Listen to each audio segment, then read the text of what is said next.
Hello, friends. Welcome to the Wake Up with Gratitude podcast. I'm your host, Julie Boye, and today I'm bringing you Amanda De Silva. Good morning, my friend.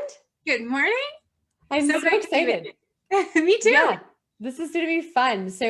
Amanda has a lot to offer to us today in the podcast. I'm really excited to finally connect with her. I think I proposed a podcast episode to her almost a year ago. And it's so interesting to see how both our lives have changed in that 1 year. But she is a personal development coach and a growth mindset mentor. She actually does this incredible weekly blog and video series called Mindset Monday. She's got more than 20 years of experience in the coaching profession. She's also the co-founder and chief sales officer of Maple Organics, a wonderful line of Canadian-made, actually locally BC-made products that's actually how Amanda and I connected, was through the wonderful products of Maple Organics. And she's also featured in this amazing book, 365 Pursuit, which is there you go. If you're watching the video, this book is a collaboration between incredible women across Canada sharing their stories, entrepreneurs, business owners, really featuring and showcasing the incredible women that we have here in Canada. And so after that big introduction, So incredible. Yes, it's all about the power of connection, right? So whatever I can offer. well, and I forgot to mention that you're a mom of two as well. So, Yes.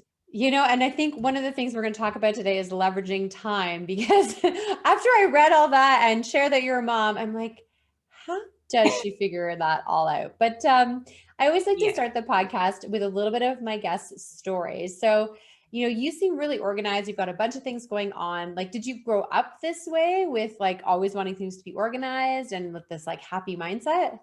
Um, I would have to say yes. I mean, my mother and my father and my grandmother, because I grew up in a household with my grandparents. My grandpa passed away when I was 5. I remember going into kindergarten at that time, and I remember the photos of him. And I would get up in the morning and we'd watch cartoons, and he wouldn't want the cartoons; he'd want his program anyway. But I digress. The environment that I was in was always very positive. My parents also always pushed me to try new things. So I had to try something. If I didn't love it, I'd have to pick something else. And so, I was always instilled with this, I guess, focus and energy to keep pursuing and keep trying new things and persevering through whatever difficulties or challenges might arise. And I think as a young person, my mom always laughs about this because she didn't instill this in me, but she would walk into my room, and I wouldn't always divulge what happened at school. My oldest is very much the same. But I would have a notebook next to my desk or my bed, my bedside table, and I would always have either to-dos or exciting things that I was looking forward to.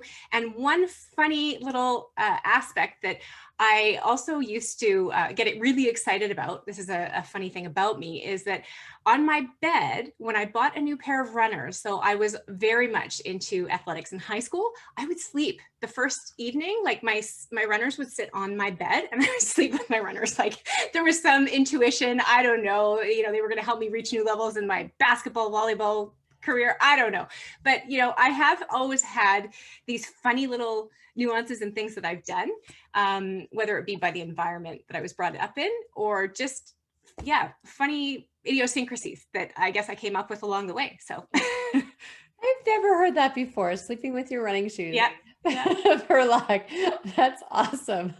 So I didn't know that about you. You were an athlete before. Like, is that something that continued like into post-secondary, or Yes. did you do that as an adult, or?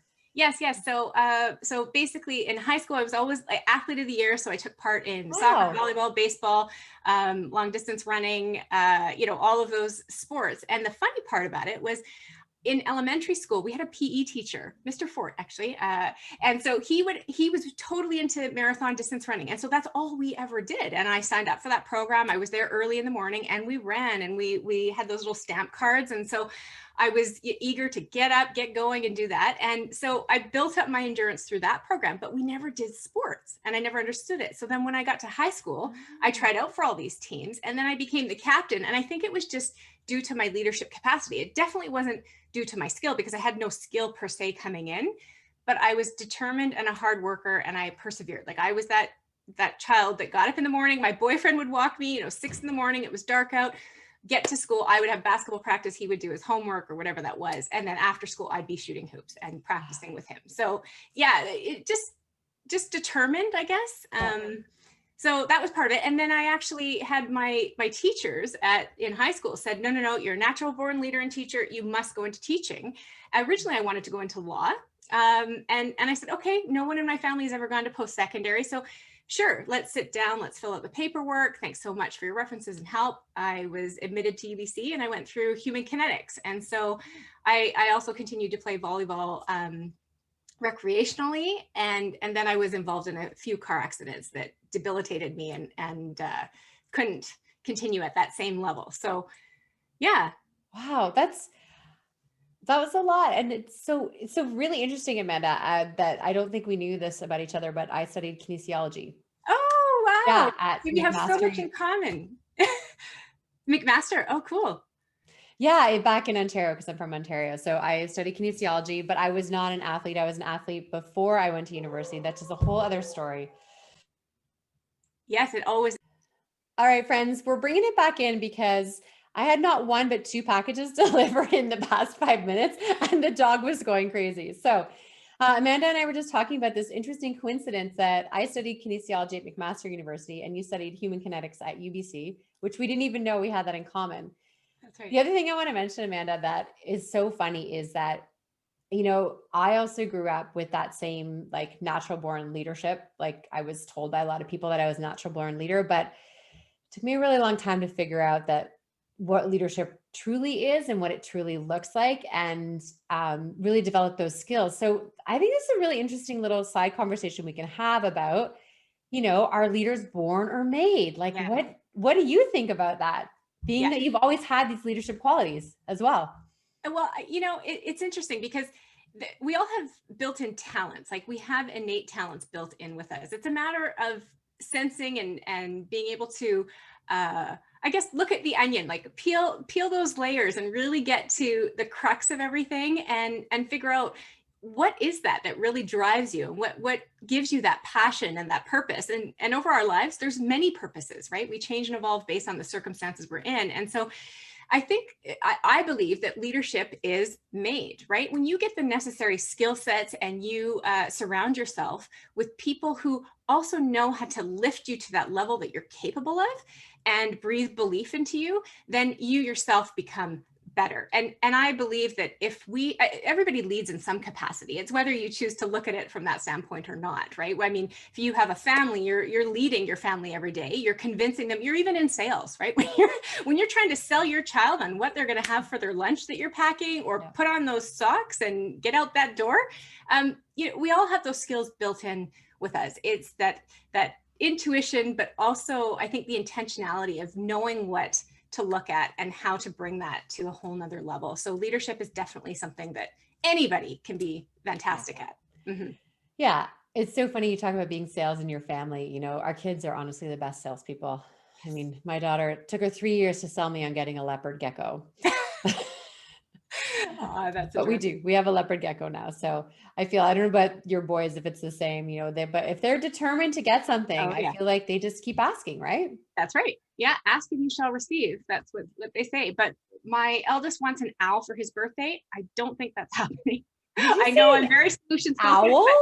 He wants an owl because of Harry Potter. Yep. Okay. And then the youngest one would like a cobra snake or something of that regard. Yeah. So, really, we should be living on a farm. So that the owl can I surmise. Yeah. That's perfect, Amanda. Oh my gosh, Amanda. So honestly, how do you figure out being a parent? I know you have a partner who works full time. You're running this, you're working with Maple Organics, like you're running the cheap sales for that. You are doing your mindset work. You're doing your coaching work. You're being a mom. You're author. As I heard, there's a book in the works, your own personal book. Yes. Tell us a little bit about how you leverage your time, because I'm listening for me right now. Yes. Okay. So, I think that's the biggest thing, is focusing on what are those needle movers? What are those massive action movers that are going to take you from where you are to where you want to be? So if this, then that, right?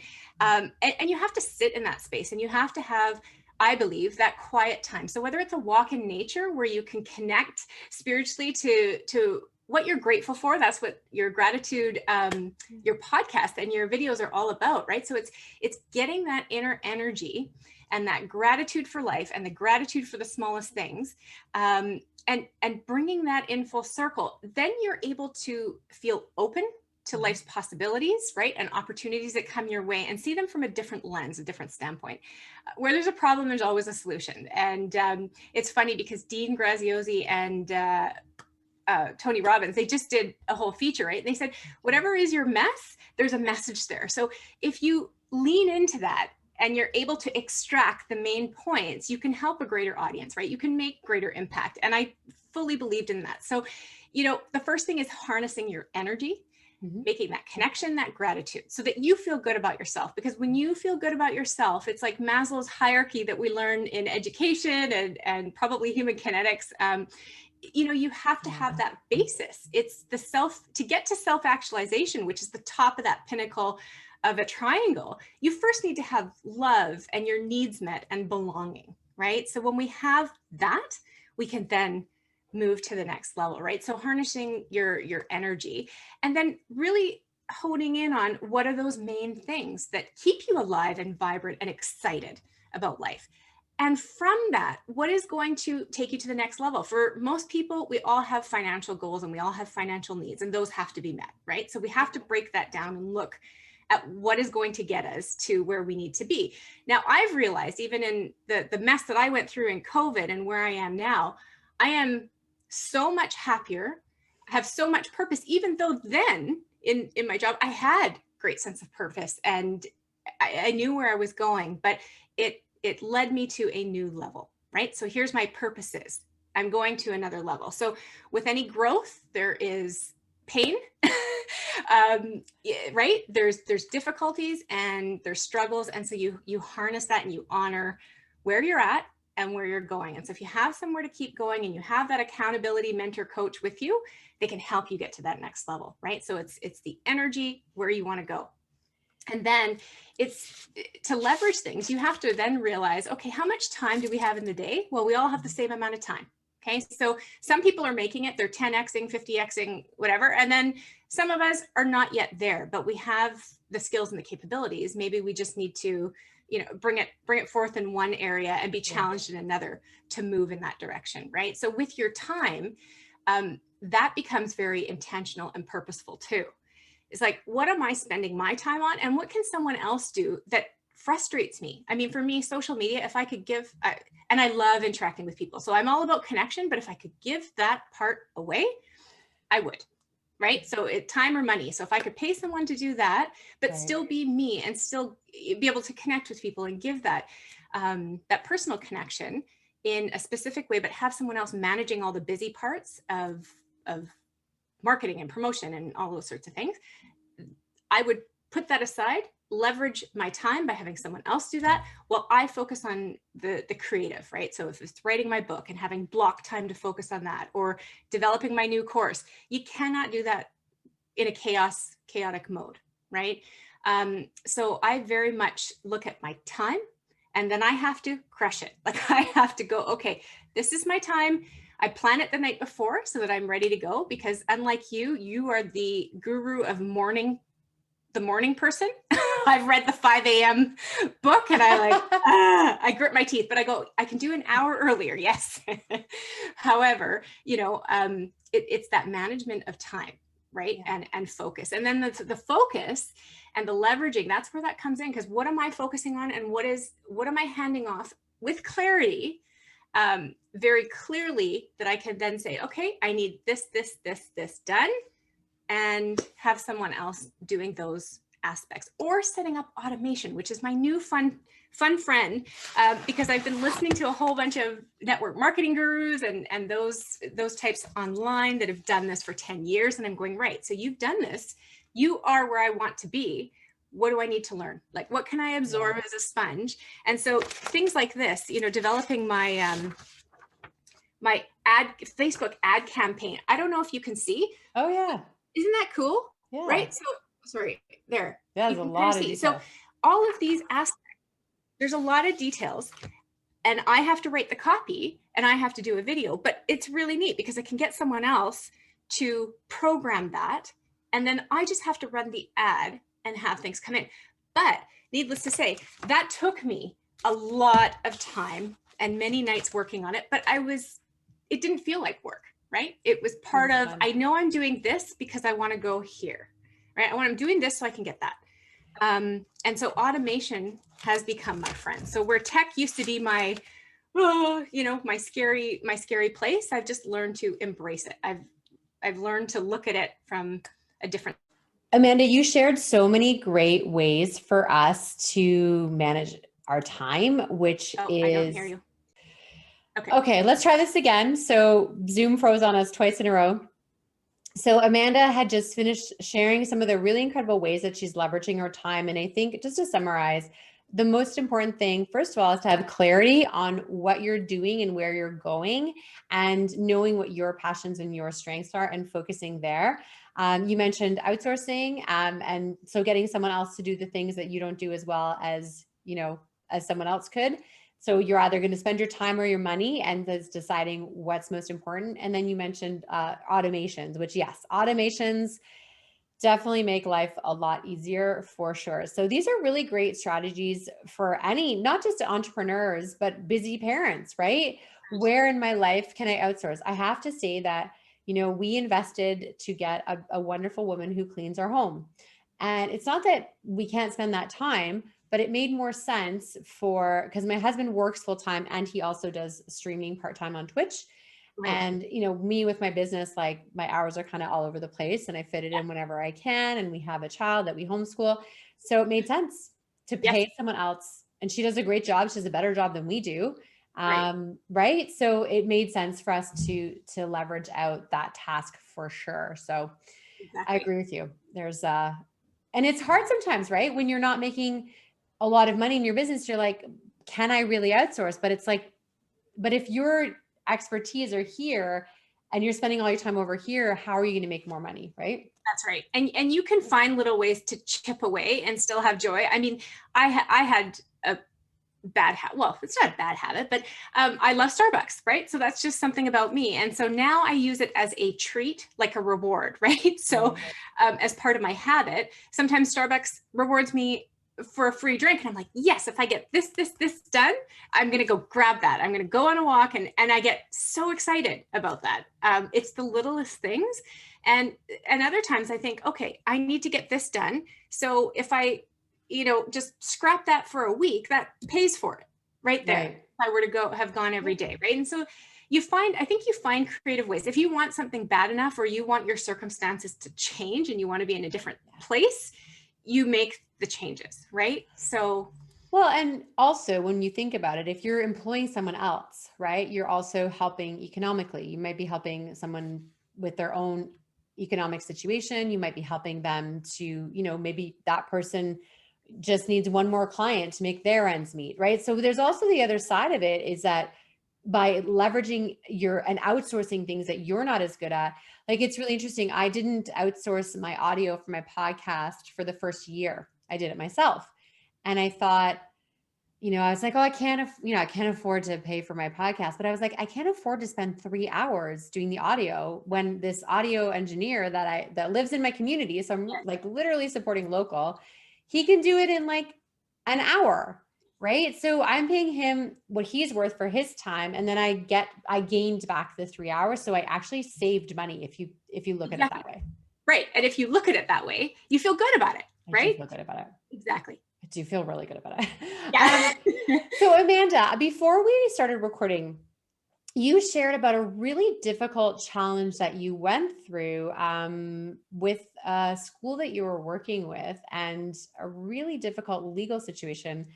I'd love to, if you're open to sharing just a little bit about kind of what happened and then how did you get through it and come to the other side? Because we're seeing you on the other side of a Yes. very difficult and challenging situation. And I just love to hear a little bit about that story. Sure, sure. Well, you're seeing me on the other side. I guess it's been 1 year. It was May, no, it was April 27th, 2020, when I was let go. And within 1 week, I had already made a decision as to, what I'm going to do. I could have one day, one pity party. And then I saw as things transpired, it just validated for me that our core values weren't in line where I thought they were. Having seen what had gone on a few days afterwards. And that was okay. I was committed to the community and the staff and the faculty, the parents, and the whole thing. And so I just realized, hey, I'm me. I can still be me. I can still give the value that I would have given internally to a smaller group. It was a large group.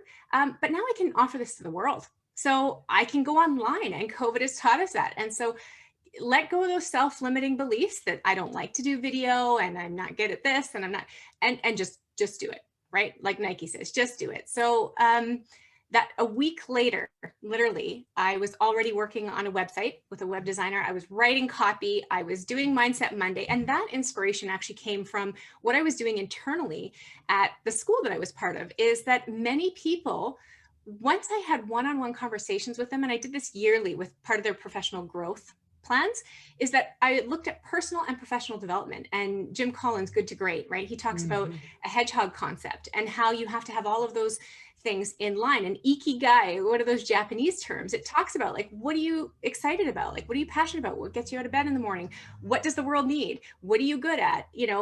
What helps you make money? And put those things together and find your sweet spot. And so I would do that with the faculty every year. And then I would find out personally where they wanted to be and professionally where they wanted to be.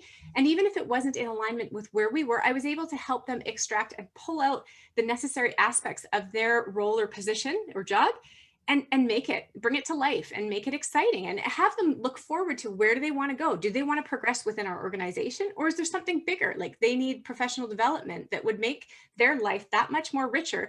And in fact, because they would have a great personal and professional life and feel like they're fed, they give that energy to the students. And that's what I wanted. Was the end goal was to get everyone to where they needed to be so that we were happy and productive and an efficient team and working as a team, right? So that was really important to me. And we were able to do those things. And so I just took what I was doing and created Mindset Monday and saying, right, I want to stay in that mindset. I don't want to be focusing on all that messy, negative stuff. And I'll take my mess and I'll make it into a message. And really what happened was, jumping into a role that had, that I did not know at the time had some pre-existing conditions, let's say, that weren't on the paperwork, that weren't, in plain view and in eyesight, that you wouldn't be able to look at. What was the role that you had at the school? I was the chief executive officer. So I was leading the whole team. Yeah. Wow. Okay. I missed that part of the story. Yeah. Yeah. Okay. That's a lot. Okay. Continue. So you missed, there was more to the story. Yeah. We had a philanthropist that we'd always been told was giving heavily to the school. And so we relied on that funding and that support. And then what turned out is that that message became a mess and then back to my message because it wasn't in fact that way. And so we had individual lawsuits coming across the table, and one that I was specifically named in, and the principal, because we were on the website. And so we took our names down, and that was only to gain some leverage that actually people had invested in something that, was not actually what was brought to the table and wasn't part of it. So, I had to work on not only just losing my position and where I was at because of COVID and finances and the whole bit, but then I had to, recreate, jump back in, figure out what I really wanted to do. It was my time to reset and figure out my new purpose, and leverage that, as well as fight, existing battles in the background. So I've always just, in my time in that role, my time in life in general, I've always just had that solution focused mindset. Okay. When difficulties have arisen or things that I think are completely absurd, I usually laugh. My go-to is, oh my gosh, how exciting. Like, or I'd be like, oh, excellent. Oh, good. Another situation that we have to deal with, right? And I would then, go into solution mode, but I would look at it from, okay, I'm alive. My life's not ending.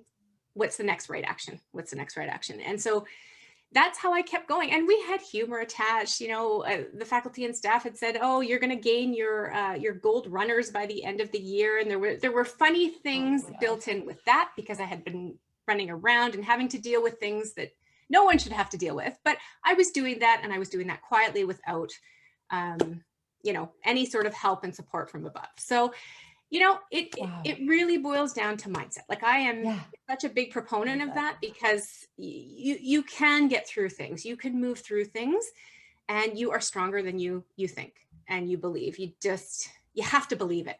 Right? For sure, Amanda, that getting through something that big in a short time, deciding like to go forward, because this could have taken you off the rails for months, maybe years. So as we sort of start to wrap things up, I really want to hear about what are the things that Amanda does to feed your mindset, like on a daily basis, on a weekly basis, because you do have this incredible mindset, which is one of the reasons I wanted to have you on the podcast. So what are you doing what kind of habits do you have to feed your mindset? Yeah, good question.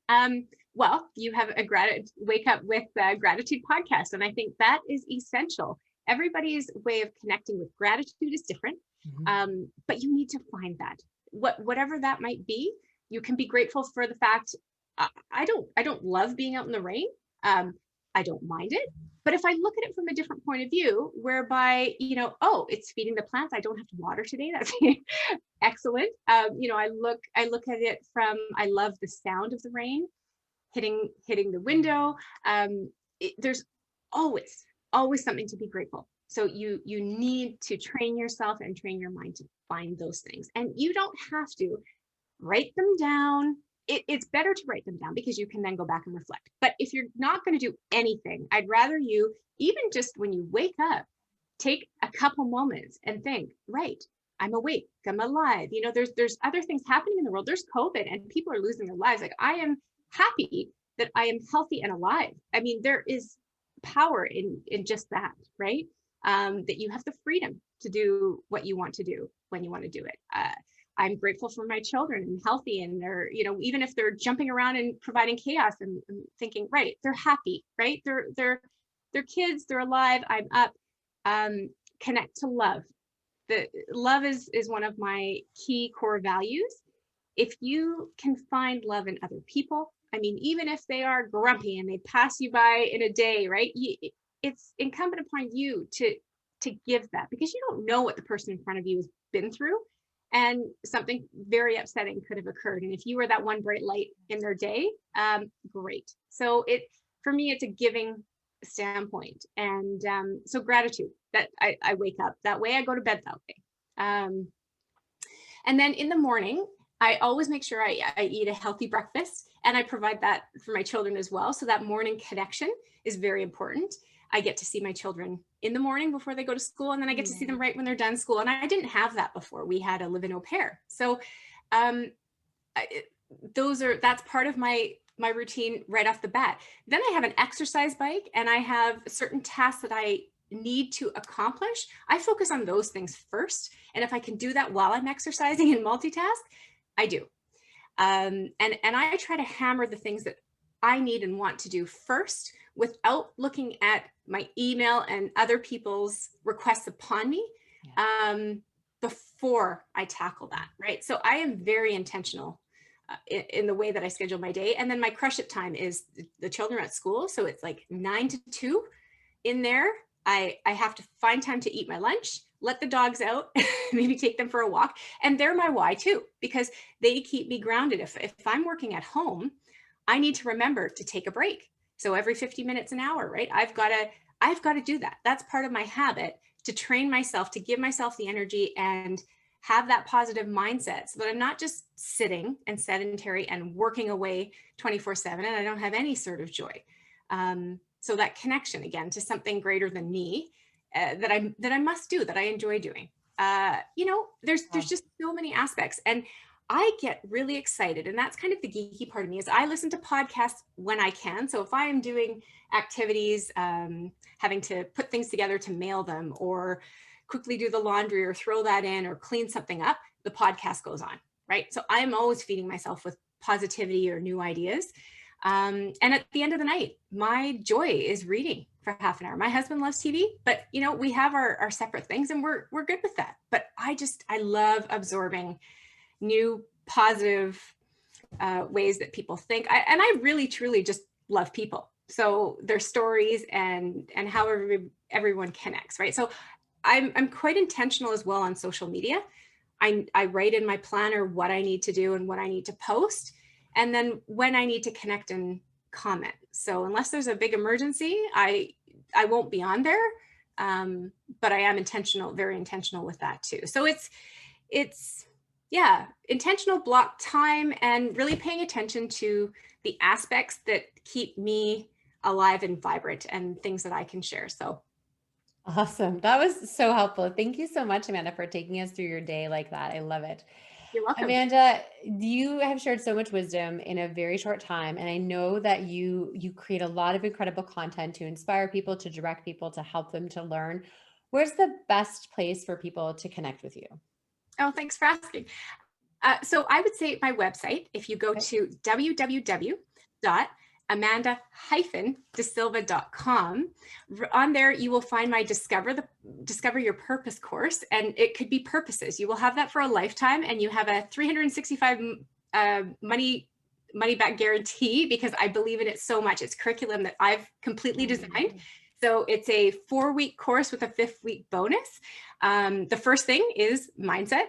The second part of that course is self-confidence and self-love by design, which are the things that I've talked about today. And then it's really honing in on your values, and then energy and momentum. And finally, it's that clarity, results, and goal setting. So you can find that on my website, and you can find tons of freebies, as well as the Mindset Monday that Julie was referring to. Yes, So I love the Mindset Monday.